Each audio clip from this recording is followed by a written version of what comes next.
बड़ा कद लालू प्रसाद यादव और उनका परिवार का रहा है तो निश्चित तौर पर आरोप भी बड़े ही होंगे, घोटाला भी बड़ा ही होगा। देखिए, मेरा मानना है कोई भी भ्रष्टाचारी बचना नहीं चाहिए और जो निर्दोष है उसे दंड नहीं मिलना चाहिए। मीडिया ट्रायल की वजह से, चाहे राजनीतिक कारणों से, चाहे राजनीतिक बदले की भावना से, चाहे कोई कर्मचारी हो, चाहे बड़े से बड़े पद पर हो, चाहे छोटे से छोटे पद पर हो, भ्रष्टाचारी को बख्शना नहीं चाहिए। नमस्कार, न्यूज फॉर नेशन देख रहे हैं आप। मैं हूं आपके साथ Dheeraj Singh. Land for job मामले में आगामी 7 अक्टूबर को लालू यादव समेत पूरे परिवार को राउज एवेन्यू कोर्ट की ओर से समन भेजा गया है। ईडी की चार्जशीट में लालू यादव को मुख्य साजिशकर्ता के रूप में बताया गया। हमारे साथ हैं देश के जाने माने वरिष्ठ वकील doctor AP Singh ji. Sir, land for job का जो मामला है, आप भी जान रहे हैं उस चीज़ को, उस मामले में राउज एवेन्यू कोर्ट की ओर से 7 तारीख को लालू परिवार को समन भेजा गया है, वो पेश हो रहा है। ईडी की चार्जशीट में मुख्य साजिशकर्ता के रूप में भी उन्हें बताया गया। हाँ बिल्कुल, इन्फोर्समेंट ऑफ डायरेक्टरेट ने इस केस की लैंड फॉर जॉब के तहत जो आरोप लगा था उस समय के तत्कालीन मुख्यमंत्री और बिहार की राजनीति में बहुत बड़ा कद लालू प्रसाद यादव और उनका परिवार का रहा है तो निश्चित तौर पर आरोप भी बड़े ही होंगे, घोटाला भी बड़ा ही होगा। लेकिन जो भी है, खैर अभी मैटर सब जुडिस है, लेकिन जो सम्मन भेजा गया है उसके बाद आगे की रणनीति उन्हें तय करनी पड़ेगी कि बेल लेते हैं, बेल होती है, बेल नहीं होती है, जेल जाना पड़ता है, क्या प्रोसेस होगा। इस तरह की इन्वेस्टिगेशन के बाद ईडी को कस्टडी चाहिए है कि ईडी को जुडिशियल कस्टडी में कुछ करना है या क्या करना है, तो वो उसमें आगे उसमें पता चलेगा। आप वरिष्ठ वकील हैं, इस तरह के मामले पहले भी होते रहे, पहले भी लालू परिवार को समन भेजा जा चुका है। क्या लगता है कि क्या हो सकता है 7 अक्टूबर को? आपका आकलन क्या कहता है इस मामले में? नहीं, देखिए अभी मैटर सब जुडिस है, लेकिन देखिए मेरा मानना है कोई भी भ्रष्टाचारी बचना नहीं चाहिए और जो निर्दोष है उसे दंड नहीं मिलना चाहिए।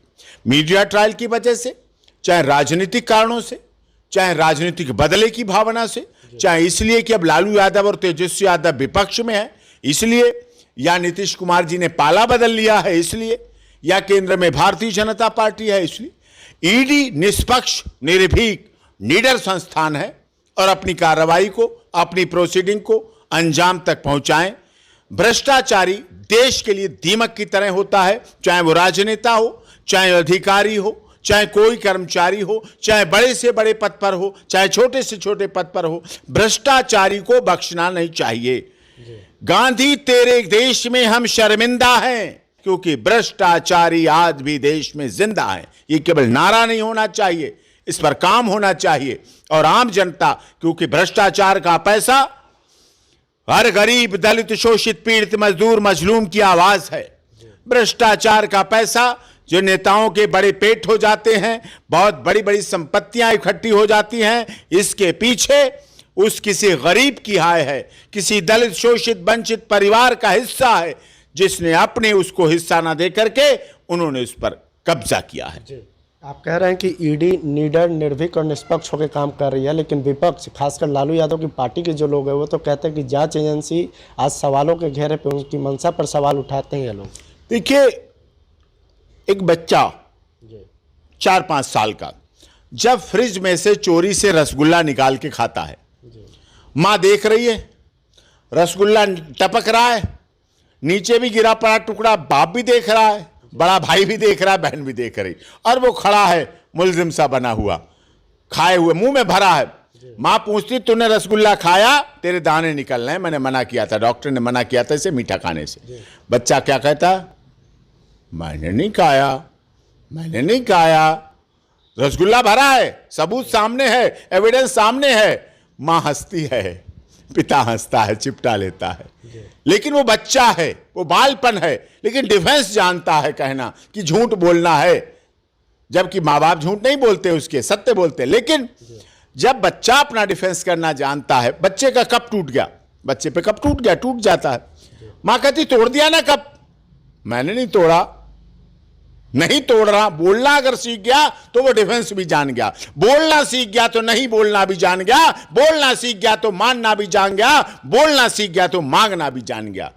तो भाई वो तो विपक्ष के नेता भी रहे हैं, उप मुख्यमंत्री रहे हैं, लालू प्रसाद जी माननीय रेल मंत्री जी रहे हैं, कभी देश की धुरी रहे थे, कभी पॉलिटिकल किंग मेकर रहे हैं लालू प्रसाद यादव जी, और राजनीति की धुरी पर तो हैं, तो निश्चित तौर पर अपना बचाव करेंगे और अपनी बात भी रखेंगे, लेकिन ईडी को भी निष्पक्ष होकर जांच करनी चाहिए, निर्भीक जांच करनी चाहिए, दूध का दूध पानी का पानी होना चाहिए, दोषी किसी भी हालत में बचना नहीं चाहिए और निर्दोष को दंड नहीं मिलना चाहिए। तेजस्वी यादव को लेकर भी सवाल उठता है कि उनकी ओर से तो ये कहा जाता है कि जब ये कांड हुआ, जब इस तरह के मामले सामने आए, तो वो बहुत ही बच्चे थे, उस तरह की अवस्था में नहीं थे कि किसी तरह का भ्रष्टाचार किया जा सके, लेकिन उसके बावजूद भी तेजस्वी यादव का नाम भी इस मामले में पूरा मजबूती से रखा जाता है ईडी की ओर से। अब ये तो अगर वो जुवेनाइल थे तो जुवेनाइल जस्टिस बोर्ड में केस चलेगा, जेजे बोर्ड में भी केस चलता है, बच्चे होते हैं तो बच्चों का भी की अदालत है, माननीय जुवेनाइल जस्टिस बोर्ड है, उसमें चलेगा।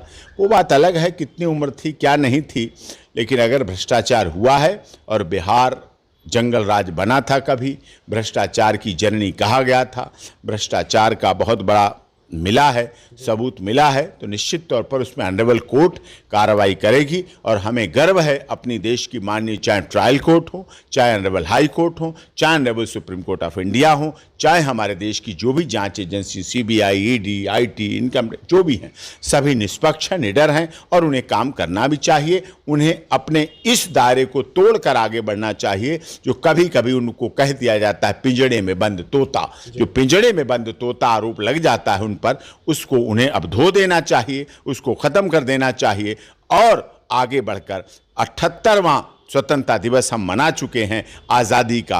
अब हमारा बदलता भारत है, नई भारतीय न्याय BNS नई संहिता है, न्याय संहिता है, भारतीय न्याय संहिता है, तो निश्चित तौर पर उसके तहत और माननीय अदालत में अपनी बात को रखें।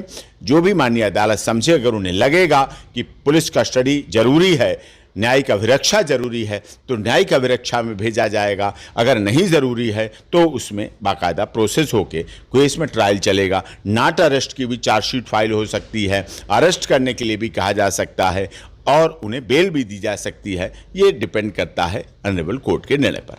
चलिए, तो बहुत बहुत धन्यवाद। ये देश के जाने माने और वरिष्ठ वकील डॉक्टर AP सिंह, दिल्ली से न्यूज़ फाउंडेशन के लिए मैं धीरज सिंह।